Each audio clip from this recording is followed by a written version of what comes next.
Hello, students. Professor Peter Gregory here. I just wanted to give a little bit of insight, hopefully, from some questions that I've received about the final. What we're looking at here is it's just actually a screenshot of eClass here, just to make sure that we're grounded. We know where we're speaking.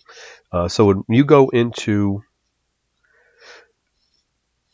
eClass, you're going to see something like this. I've posted this video that we watched in class that actually goes over the CP, which is the capability ratio, CP, which will show us whether our process is capable or not. But before I dive into there, I just want to go over the basics of the exam. Go over to the exam here really quickly. Okay, just a commentary on some of the questions that we have here. Q1 has to do with the nature of numbers, really. These are the things that we went over. This is the basis of the statistics that we're using, that we've gone over in class. Many naturally occurring business or production processes behave as normally distributed random variables. What are the two measures we use through the course that describe normally distributed processes? This shouldn't take you too long, okay? So this isn't rocket science here. This is core basic info to how we use a normal distribution.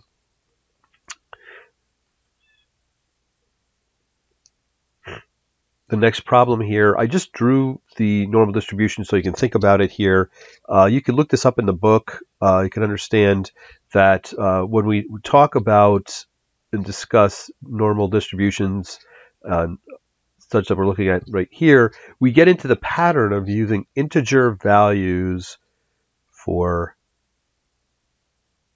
some number of standard deviations. As I mentioned, we use it as a yardstick, so to speak. Okay, and that's where it's derived from. If we think about it, it's why we want to use this. It describes the variability of data, and if you have a small standard deviation, that means your points are clustered more closely toward the mean. And comparatively, if you have another set of data of the same type of readings, some kind of parameter or measurement that you're making, and your standard deviation is larger, that means that your curve has gotten a little bit wider. Okay, so pictorially, if this still works, okay, so we have something like this. I drew this wider. Okay, so the height of this is lower than this because the area underneath this curve is always 1. It's like a rubber band, and we could pull it so it doesn't even look like a, if we were to pull it so it doesn't even look like a normal distribution anymore, we would pull it in such a way that the area is always equal to 1. Okay, we think of it as sort of a unit measure here. Okay, and for this question here, what we want to talk about in industry is we usually talk about things in terms of plus and minus 1 standard deviation, plus and minus 2 standard deviations, and plus and minus 3 standard deviations. We get kind of in a habit to do that, but we can't forget that what the standard deviation is. If this were average temperature on a given day, and today the average temperature, I'm just making this up, is 34 degrees or something like that, the standard deviation, which is what we think about as how to discuss the variability of data like this, is a number. It's an actual number. It could be 3.265 degrees if we measure very precisely, or if we're walking around weather understanding what's going on here, we might find, we do the math on this, we might find that the standard deviation over the last 100 years on whatever day that we're talking about here, the average might be 34, and the way that the data varies is by 4 degrees. Okay, here we're not being precise with decimal places. Just keep remembering that the standard deviation is in the units of whatever we're looking at, okay? And that's one of the reasons why I discuss the statistics the way that I do, is don't lose track of what we're talking about. People start fixating on this Greek symbol here, and all it is some number. It's an actual number. It's in the same units of the root units that we're using for the problem, or the units of the root problem that we have here, okay? So that's the idea. When we get to, and this is what I was really directing our attention at, I want to kind of build up a little bit of a warm-up to what we're talking about here. Question 3 and question 4 are very, very similar, okay? Let me come back over and we'll take a look at this. Let me give myself another sheet because I'll draw this out here, okay? The basic idea is, once we've got this tool in our toolbox, and we have processes that behave as normally distributed, right? What we do is we think of it in terms of getting better or worse as far as variability goes, okay? When we talk about this, we want to know what happens when we get better. This would mean that if we had a process in business where we have some kind of variability around the mean here, and say the next year we improve, we've gotten better, because you'll notice that the distance from this midpoint over to the curve is getting less and less. I'm assuming that the scales here on this x-axis are the same on both of these. Okay, and then maybe something goes wrong. Maybe you're, after a while, we're making a ton of money, but we don't work on our machines anymore. We don't maintain them at all, and all of a sudden they all start stacking up, and our process gets really bad, and we go out of business. Because what ends up happening is in both of the problems that we looked at over here, both Q3 and Q4 are working off the same. Remember, you only have to do one of those, by the way. You only have to do one of Q3 or Q4. You don't have to do both of them. But they're actually very related, because we sit down and we look at things with this normal distribution. And after we've calculated that standard deviation, remember, it's as I said, the root units of whatever thing that we're looking at. So what are the root units of this problem? Here we have a football receiver here, and he has a wingspan, okay? His fingertip to fingertip spread there tells us if a ball is thrown within this range, his likelihood of catching it is such. If it's right on the numbers right here, it's very likely he's going to catch it. But the further it gets out from his wingspan, and I overlaid these on purpose this way, is to say, how far can he actually reach? It's very unlikely. See, remember what a normal distribution shows is that it's very likely. There's no height on the curve. It's almost zero. But I think one of the things that we have to remember here is that it isn't zero. This goes out for very, very, very long time. Okay. And when you get further away from the mean, the likelihood is very small. We have to actually do a magnifier on here. We'd have to put a magnifying glass here, blow it up, so that we could see what's going on in that part of the curve. If we blew it up, we'd see this continues all the way out. This continues all the way out. The likelihood is extremely small way out here. That's what we're saying. There's no height to the curve, but there is something, okay? All right. And in chapter 12 and 13, when we talk about 6 sigma, there's still, even when we go out 6 sigma from the mean either direction, there's still some height here. You can measure it, right? We talked about it being in terms of 1/billionth.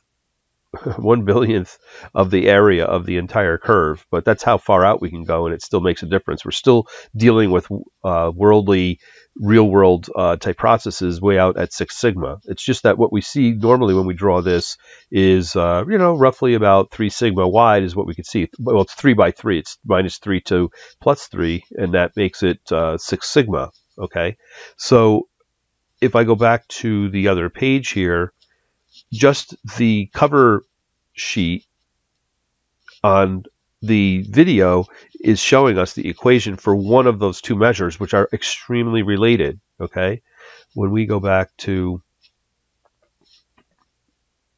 this drawing here, there's two problems that we talk about. The one I've just discussed, where the spread of data gets wider and narrower, and what? We always have the customer telling us what they want. These are like cast in iron, okay? And what we're trying to do is fit more of the outcomes between these goals, all right? So the second drawing that we have here, much more. We've drawn a lot of the points that had been outside the goalposts here. We drew them into the acceptable range between there, right? So everything between here and here is acceptable, okay? So the video goes over a lot about what happens when our process gets wide and skinny, okay? And how many when we do find out that our standard deviation is whatever it is, how many of those standard deviations, we just turn it into a language. We go, hey, let's use that yardstick, okay, everybody? Let's go to the convention and talk about this. And the yardstick we use is the standard deviation. And we can calculate that. It's a construct of the human mind. It doesn't technically really live out there in the real world. We've manipulated the numbers to come up with something the same way that, we've come up with a measurement that we can speak about this with, and we end up tending to draw these. Remember, it could be 3.6 degrees Whatever sigma is it's a measurement there, and if we're not doing problems all the time and understanding that sigma is actually the number that is in the root dimensions of whatever the problem is. Okay, so that's one half of how to look at it. What happens when something goes wrong and the thing gets wider? Okay, and that fits both of the two Excel sheets. Those principles fit both Q3 and Q4. Just that's the core understanding under which that we work, and we know how to use z-scores. Okay, we know how to use z-scores and the table or the norm.s.dist formula to calculate the area up to and including a certain point on the curve. And we keep repeating using that same thing over and over again, what the z-score can give us. Okay, so the z-score can give us how much area is under the curve up to this lower spec limit that we have here. Okay, and that's a failure. That's a failure. That's a number of failures out here. How much gets rejected because it doesn't get accepted by the customer. It's outside the customer range, and we take advantage of the symmetry of the normal distribution to know that the area, usually these two spec limits are of equal distance on either side of the mean. All right. And so the area under this area is going to equal the area under this area. And we take advantage of that. There's a lot of 2 times. When we're trying to figure out what the probability is of being between these posts or outside these posts, we keep using this. It's an issue of geometry. We just keep using the symmetry problem to say that, well, if this gets rejected down here, we can z-score that. We can go in and we can figure out what the z-score is on that, and then the failure would be 2 times whatever that is because it's sitting up here too. Okay. So this may have taken a few more words. It's not. I wouldn't say it's not rocket science, but that's the principle that we use on both of the problems in the final. Okay. And what I'm talking about is only reinforcing what goes on inside the video. Okay.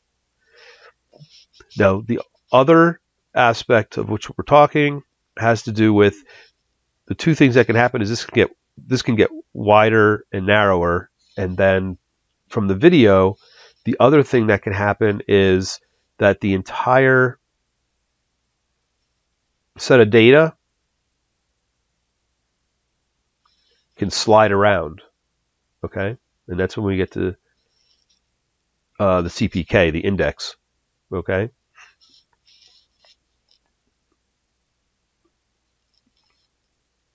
When you're watching this video here, the ratio is the simpler of the 2 calculations, but they're extremely related. And probably the formula, they may put, it's a little bit off-putting perhaps. Maybe it's not helping you.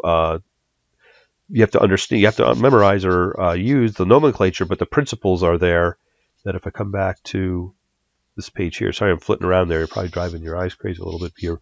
But the CPK takes into effect what happens if the entire process slid down here, and that's an arrow. What happens if the process slid down? Here was our original mean, but now here's our new mean. And what happens if the curve remains the same shape? It didn't get any more variable. It just slid down. It translated. It moved down. Our data is starting to be read lower and lower. If we're taking the temperature on a bread making oven, and there's just a certain amount of control that an oven can afford us, that normally the ambient temperature, let's say the normal ambient temperature where it works fine is like 75 degrees Fahrenheit, right? But what happens if the air conditioning breaks and it slams the environmental conditions around the oven that it's sitting in? What happens if this is kind of an extreme case?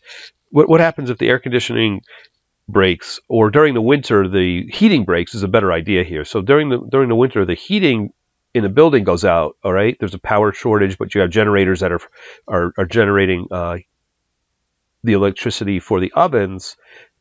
But the ambient temperature in the place drops really fast before they get the power turned on. Well, now your oven it has to heat a lot more because it's throwing heat off into the colder environment. And what ends up happening is it can't keep up. Maybe the entire temperature profile of what's going on in your baking right? It slides down. It just is not strong enough to overcome ambient temperature of 63. That's what we're looking about here, okay? So this is a condition that, in any process, if, say, the environmental conditions change, right? That's just to give you an idea why something would slide but not necessarily get wider or narrower or just, completely misshape the curve.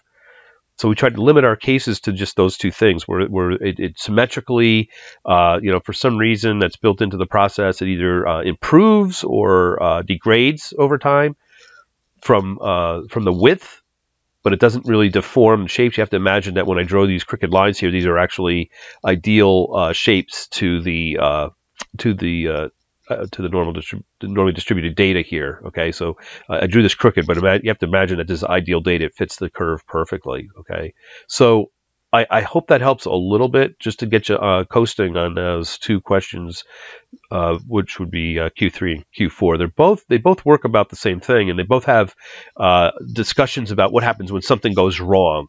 Okay, so when something goes wrong by the description, is it causing the curve to get fatter or narrower, or is something happening that's causing the entire thing to shift? Okay, all right, and we tend to mark. The only other hint that I would give you is we tend to mark places on a curve here in terms of whole numbers of standard deviation. We just mark that quite often, right? We talk about 3 standard deviation process, and so we mark those places on this curve, and we use them as reference points to whatever the spec limits are that never move. Okay, basically for the intents of our problems here, those goalposts never move. We're talking about our own process sliding around within these permanent goalposts, because we'll get rejected if things start sliding around. We might end up getting rejected. So that was ad hoc. I didn't script that, obviously. Hopefully that explains where you're headed with those two problems. Okay, and what was the other one? Everybody should do fine on there. I think if you've been doing your work on the profitability analysis of within the practice, you'll be doing fine on this, because you should have that all built for your final report anyway. But this is just an example problem to consider the profitability of these two garments. So I hope that's it. It took much longer than I thought it would. It always does, to give you an explanation. Hopefully that illustrates and doesn't obfuscate what is really going on with those two problems. Let me know if you have other questions. I'll try to get back to you. I'm generally by the computer. Thanks. Bye for now.